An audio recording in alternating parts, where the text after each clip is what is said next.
refreshed? Yeah. Well, welcome to part 2. And I've just realised I've undone my shoelace, so you won't want to trip over with you while I'm telling you the story, so just don't be there.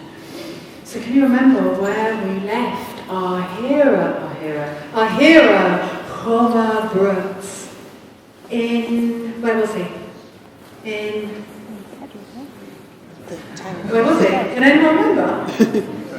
Yeah, it was in Ukraine. Wow, not to remember. Okay, he was in bed. So he had arrived at the Sotnik's house, at the Sotnik's enclosure. He had been taken to do this thing with his Sotnik's daughter, and he'd fallen asleep because, he was really, really tired. And when he woke up, he had such a headache, actually, and he could hear the familiar sounds of the farmyard.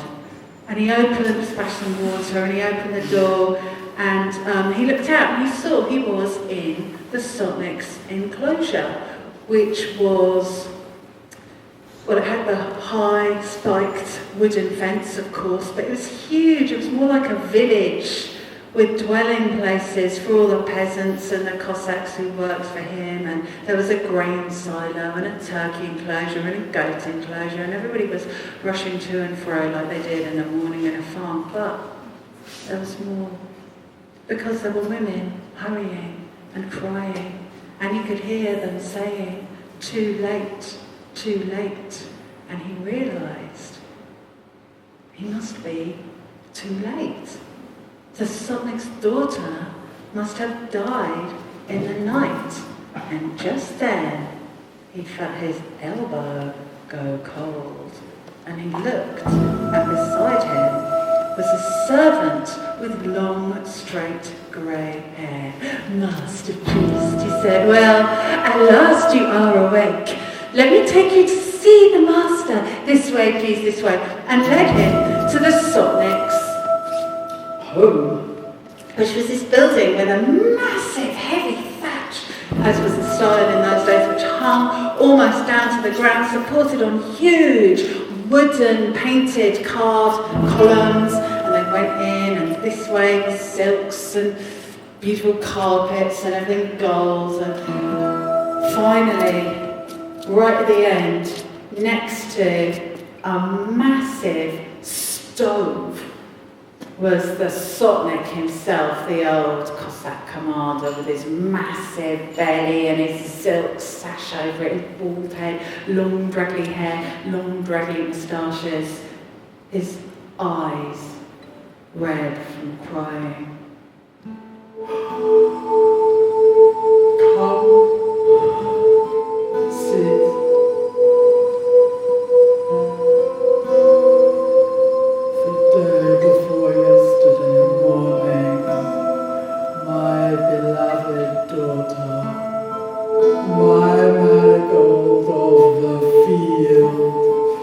Came home from her early morning walk, beaten and bloody. Who has done this to you, my darling? I said. Tell me his name. His life will not be worth a kopeck. And she said to me, "Father, I am dying. Send at once to the Bratsky monastery a student there named Homer Brut. Only he, Father, must read the last rites for me. Only he must keep the vigil in the chapel and read the Psalms for 3 nights, as is the custom. He, Homer Brut, a student at the Bratsky monastery, and I lay this on you, Father, as my dying wish." And then she fainted, and now she's dead. Come, let us gaze on her beauty together.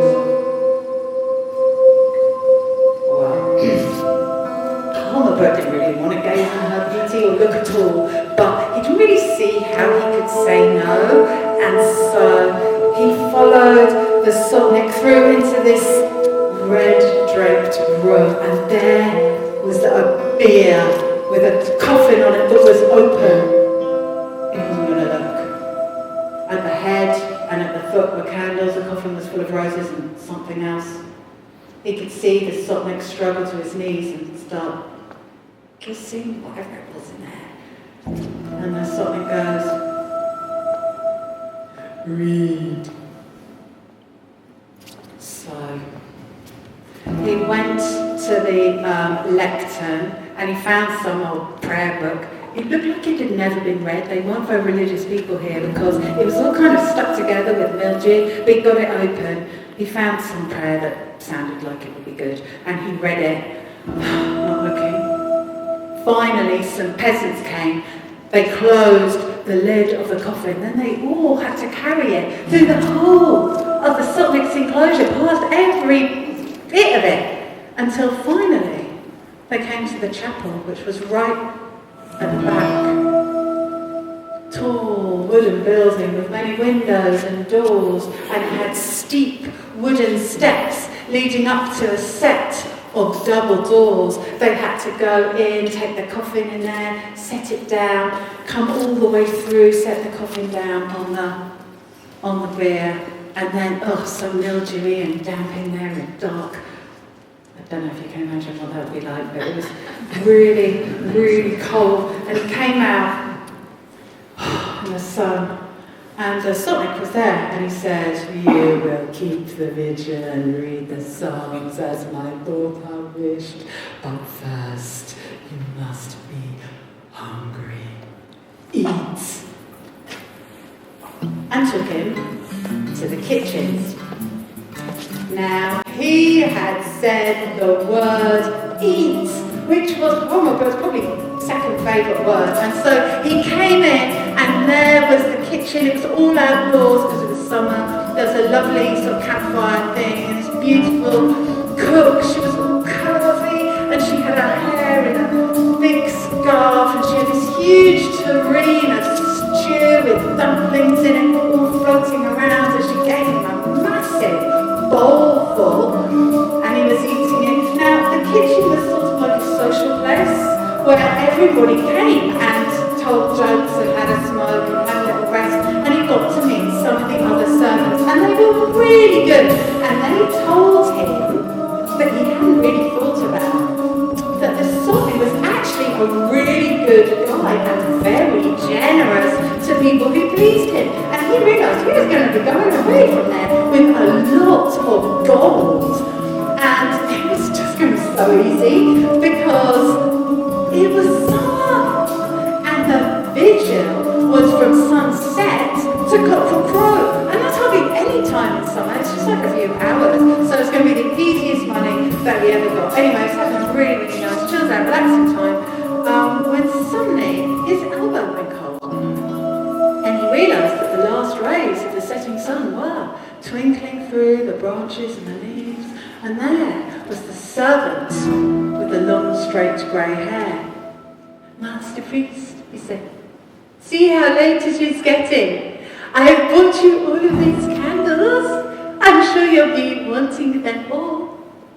Come this way. So Homer Brut had to go. Followed him up the double doors, left him there outside, came through the chapel, and he put candles everywhere that you could put a candle. He put a candle, and he lit them all until the inside of the chapel was blazing with light, and you could see the faces of the icons shifting in the flicker and the drip of the wax and the hiss of the wick and the frescoes all of martyrdoms and her closed coffin there. Time to start. So I went to the lectern. There was this big book of Psalms. So I opened it up. And he started to read. And it just got to the bit said, the name of the Lord is a mighty tower. The righteous run into it and they are saved. Blessed be the name of the...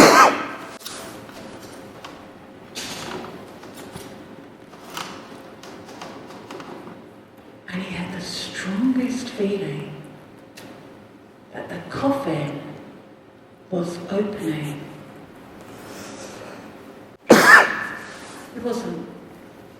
It wasn't opening, it was closed.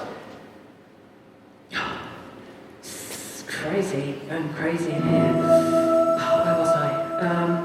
Got to do it all the way through. The word of the Lord is a mighty tower of great strength. The righteous run into it and they are saved. Blessed be the name of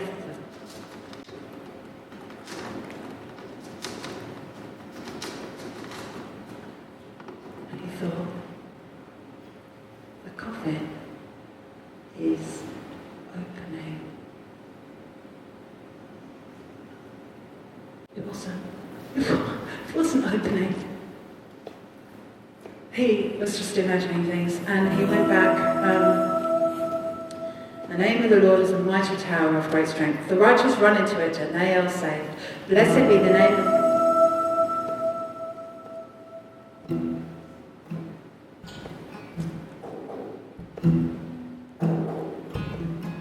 the coffin was open, wide open. The contents of the coffin, half in, half out. Sotnik's daughter, he could see her face. He knew it. Hair tumbled about her, eyelashes like arrows across her cheek. It was the witch. Only her face was wider, as if bloated with blood. Blood oozed from her ears, corners of her mouth, her nostrils, her fingernails, and filled her eyes. There was no iris or pupil, just blood, sulking her shroud. As she climbed out of the coffin, and she reached her hands out, and she started to walk away from him, towards the back wall, running her fingers across the frescoes, the icons, and suddenly, Homer knew. She can't see. That's what she's doing now, she can't see. She's blind. She has no power in the house of God. Look at her, she can't see. But then, she sniffed. She started to sniff the air. And then, she smelled him. And she started to walk straight towards him. Quickly, he took a candle, blew it out, and he drew a circle on the floor in the wax, and he stood inside it, and he started to say the words of the exorcism in the name of the Father, Christ Jesus, Sacred Spirit, Blessed Virgin, Expellite, Lucifer, Expellite, Baphomet,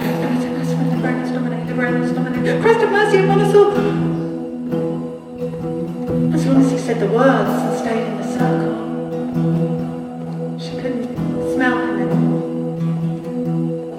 But if he paused, drew breath, licked his lips, cleared his throat, she'd smell him again and start walking towards him again. So it was endless. He had to just keep on saying it and saying it and saying it. He couldn't stop, not even for a second.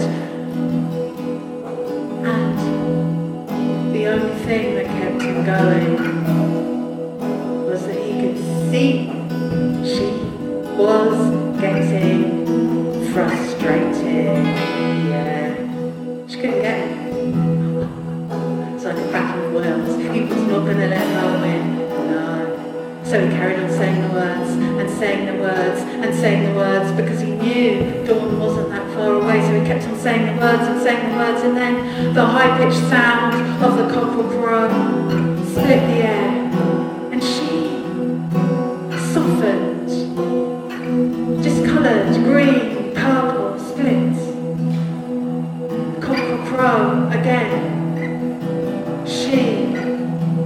into her coffin, the lid closed. And on the third cock will crow, the double doors to the chapel opened, the first rays of dawn. There was the servant with the long straight grey hair. Master Priest, he goes, "Why, you look quite pale." "Get out of my way," said Homer. I need to sleep. And he went to the bed and he slept until after lunchtime. And when he woke up, he was starving. So hungry. Oh my gosh, he was so... He had no breakfast. And so he went to the kitchen, and there was a cook, and she looked so nice, and with her apron and everything, and roast suckling pig. It was as if she could read his mind or something. She was cutting great big slices, he's shoving in his mouth, juice all running down his chin. Oh, he felt incredible. That was what he needed. Roast suckling pig. How could he feel bad with that? Oh my gosh. And then people were coming. There was this one girl whose dog did tricks. It was so funny. And then they brought balalaika, and all the peasant girls were dancing. They were lifting up their skirt past the knee. Everything. Yeah, and so he smacked one on the bottom, and she slapped her on the face. And then they played Skittles, and the Skittles were so good because there was forfeits. The forfeits were so naughty. Peasant girls didn't like it, but he did. And it was so funny, and he was just having such a good laugh. They always were laughing and laughing and laughing. And he didn't notice the last rays of the setting sun twinkling through the branches and the leaves. Suddenly his elbow went cold. And there was a servant with a long, straight grey hair. "Master Priest," he said, "goodness, it's almost dark. Why, let me take you to the chapel in haste." So Homer allowed himself to be taken. It's the house of God. She has no power in the house of God. I'll just say the words if I need to. Probably won't need to. But if I do, I'll just stay in the circle and say the words. What can she do? And he went up the steep wooden steps and in, and he lit every candle until it was blazing with light. There's her coffin. Went to the lectern. We started to read. But he hadn't been reading more than half an hour when she was out with her blind blood eyes. He, back in the circle, saying the words of the exorcism. It was harder the second night because the words didn't really mean anything anymore. He just had to keep on saying them, the syllables, the name of the words, just keep on saying them. As long as he said them, the bitch couldn't get him. She couldn't get him. She was getting so frustrated. She was barring and gnashing her teeth. Gave him a little bit of extra energy to see. And this went on until midnight. And then she stood underneath the steeple. And she dropped her jaw like it wasn't even attached to her head at all. And then she brought her teeth up. Clack! Clack! Clack! The doors, the windows, the floorboards burst open, and through them crawled her creatures, all the dead of the steeple, the drowned of the river, crawling through. All of them blood oozing from every orifice, leaving trail of blood everywhere they went, reaching for him. None of them could see, but they seemed to be able to sense him. They were going around the circle where he stood, and he carried on saying the words, but it was much harder now, because every time he drew back, the witch would reach right into the circle, as if she was going to grab him, and they were clawing up the floorboards all around where the circle was, and the only thing that kept him going, the only thing that kept him going was he was not gonna let her in. Because she was getting frustrated, she still couldn't get him. And she wasn't going to. Because he was in that house of God. And he was saying, okay, could hardly follow what it was, but it didn't matter because it was the word of God, and that was all that matters. He was saying it. And it went on and on and on, until high-pitched sound and a cockroach cry. All of them. Split, withered, swelled, discoloured. Second cockle crow. Out of the windows, the doors, the floorboards. She, back in her coffin, the lid closed. Third cockle crow. The double doors of the chapel open, and the first rays of the setting sun. Homer rushed to the double doors. There was the servant with the long straight grey hair. Master Priest, he said, goodness me, don't you look unwell?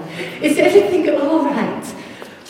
Tell your master, he said, I can't do the third night. I am sick. I tell you, I am sick. But he would be displeased. I don't care. He said, I'm too sick to do the last night.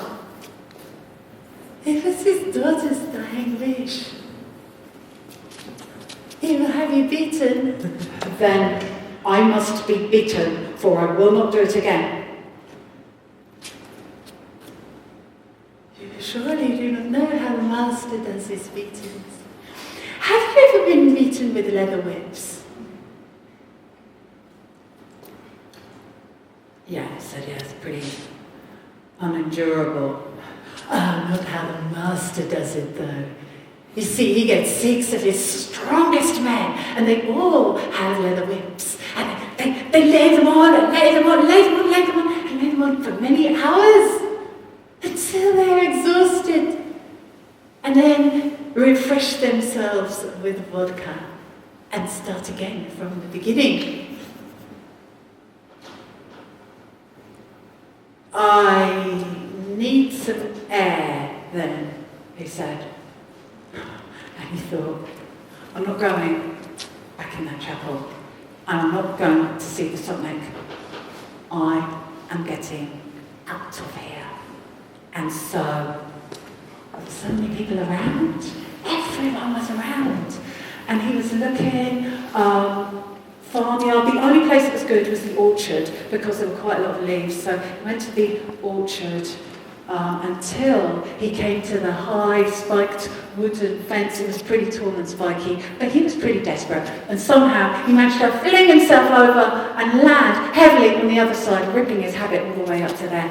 And he ran. And he just ran and ran and ran and ran. And he ran away from the place, leaving it behind. Every step he left it behind, out into the steep. He didn't care where he was going. He was just getting away. And he ran, and he didn't stop. He ran. Oh, it felt so good. He felt so free as he ran. And he ran until finally, after a lot of running, he refreshed himself with some water from the stream, and he lay down in the shade of a tree.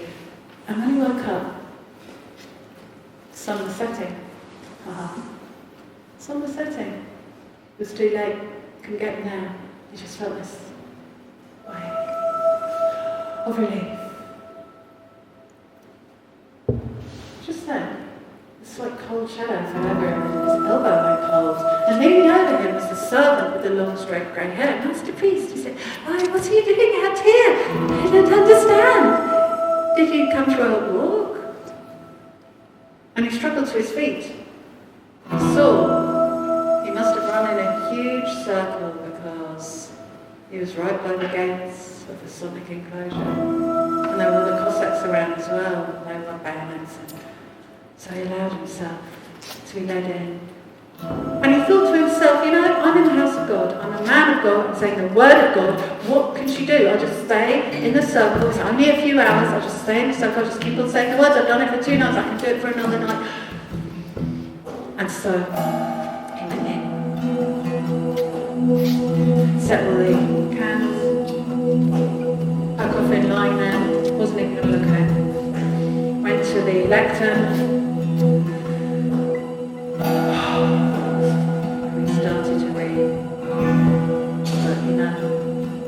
He hadn't been reading more than 10 minutes when she was out. He hadn't been reading. So he went into the circle, said the words. And he hadn't been doing that for more than half an hour. When she clacked her teeth together, she called her creatures who filled the chapel, grasping for him, ripping up the floorboards, leering through as if they could see, but he knew they couldn't, and he just had to keep on saying the words and saying the words, and the only thing that kept him going was the last night. The time was running out for her, and she knew it. She was getting so frustrated. He could see he was going to win. She couldn't find him. She couldn't see him. And then she went to the centre. And the sound started to come from her. Like a boiling oil. Like bubbling pitch.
With heavy steps, he walked into the chapel. And then he spoke.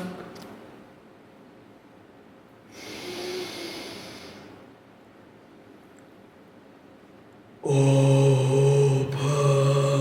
my eyes, that I may see. And all of the witch's creatures ran to his eyelids, and they lifted them up.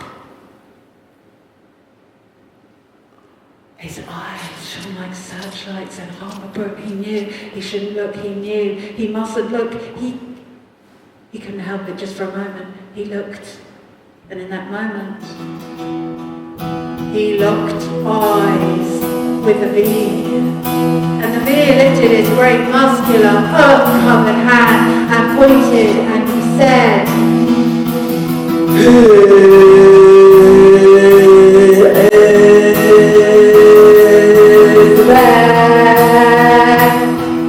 and the witch let out a great howl of triumph, and she ran into the circle, and she seized Homer's head, and she sank her fingers into his big blue eyes, and she ripped them from his head and devoured them.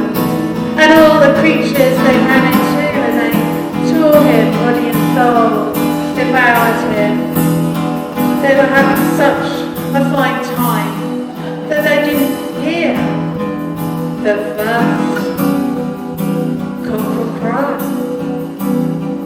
split the air. They didn't hear the second cockerel crow and the third cockerel crow. They heard and they fled through the windows, through the doors, through the floorboards. She fled, but they were too late. The first rays of the rising sun fell on them, calcified them, froze them, turned them into statues. When they were half in, half out, the doors, windows, broken floorboards, like statues carved by a brilliant but insane sculptor. And gradually, the Sotnik's buildings fell into disrepair, moulded and rotted away, were grown over by vines, green leaves, spring flowers, birds built their nests. Green grass grew over the paths and the roads. A place you couldn't find it, even if you wanted. And all around, the endless rolling grassland rolls on